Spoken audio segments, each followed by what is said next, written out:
They made his snap-on denture part the denture part, and he's not happy. Right.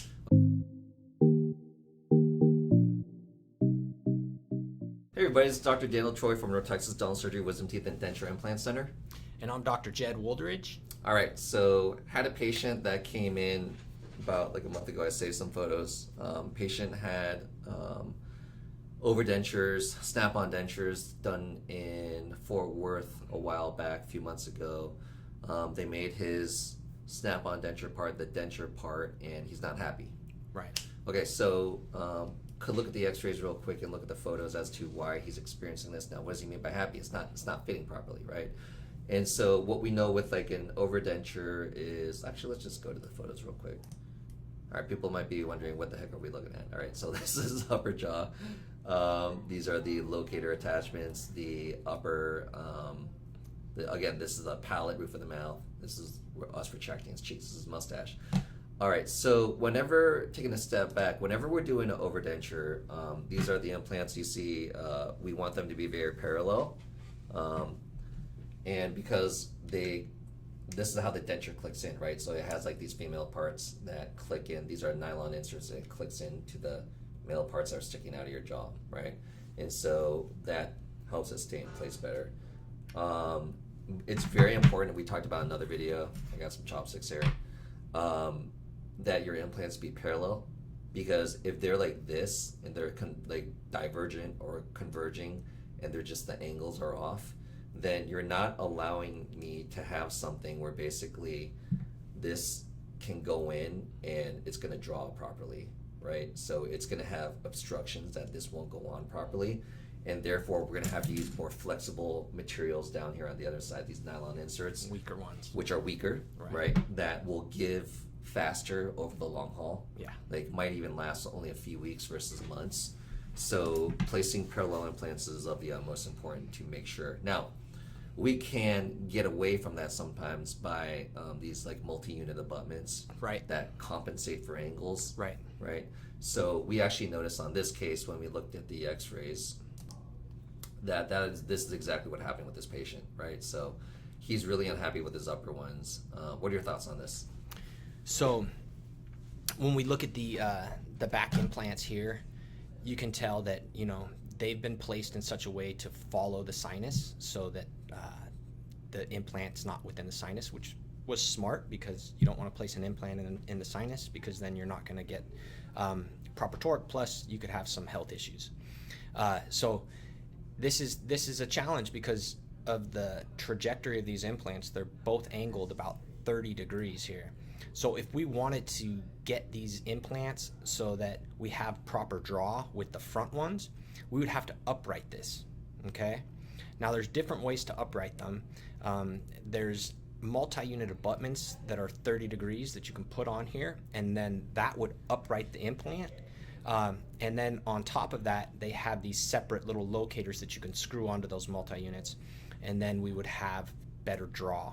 Right now, these back ones, it looks like they tried to use some sort of angle correcting locator, but it's still not, it's not drawing with these front ones. And you can really see that when you look at the photo of the mouth. Do you want to go to that one, Danny? Yeah. So looking at the photo of his mouth, you could see that this implant here, if we look here, you can tell that the trajectory is towards his cheek there, right? And then on this one, it's slightly towards the cheek as well, whereas these front ones, they're more upright. So ultimately what we need to do is we need to make these so that this is upright here, and then this one is upright here, so it's along the line trajectory of these front ones. Those back ones are very divergent. Yeah, that's the big issue there. And then you'll have a better draw. You'll have something that when you're chewing on those teeth, you're not going to have instability or rocking. It's literally like this.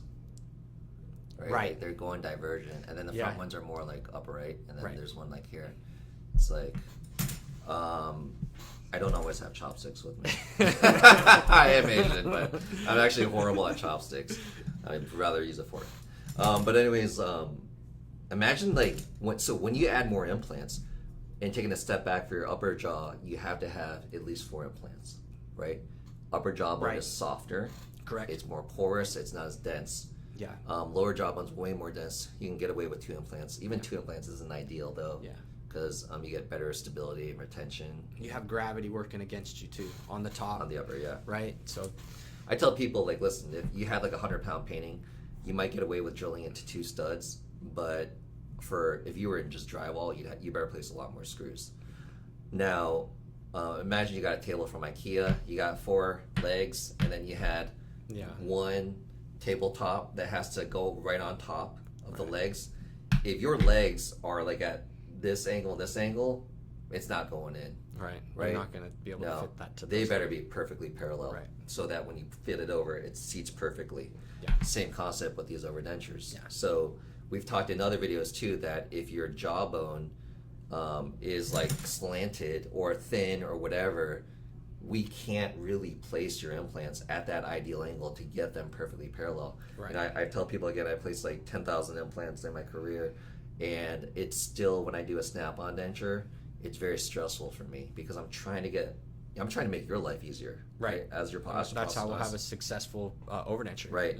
I don't want a patient that's paying good money to have a snap-on denture made, and then they're telling me that it doesn't work properly, it doesn't snap in. Right. And then I look at it, my angles are all off, right? So it's stressful upon me that I'm now trying to take your bone and try to make your implants as parallel as possible. And this dentist who did this procedure was doing his angled implants the way he did because he was trying to avoid the sinuses. Good thing, right? Right. But he could have done a sinus lift, uprighted them more. But now this patient who came in was pretty frustrated. So he came and saw us at a Grapevine office, and like what ended up happening was that, again, this was a few months ago. He hadn't joined us yet, but he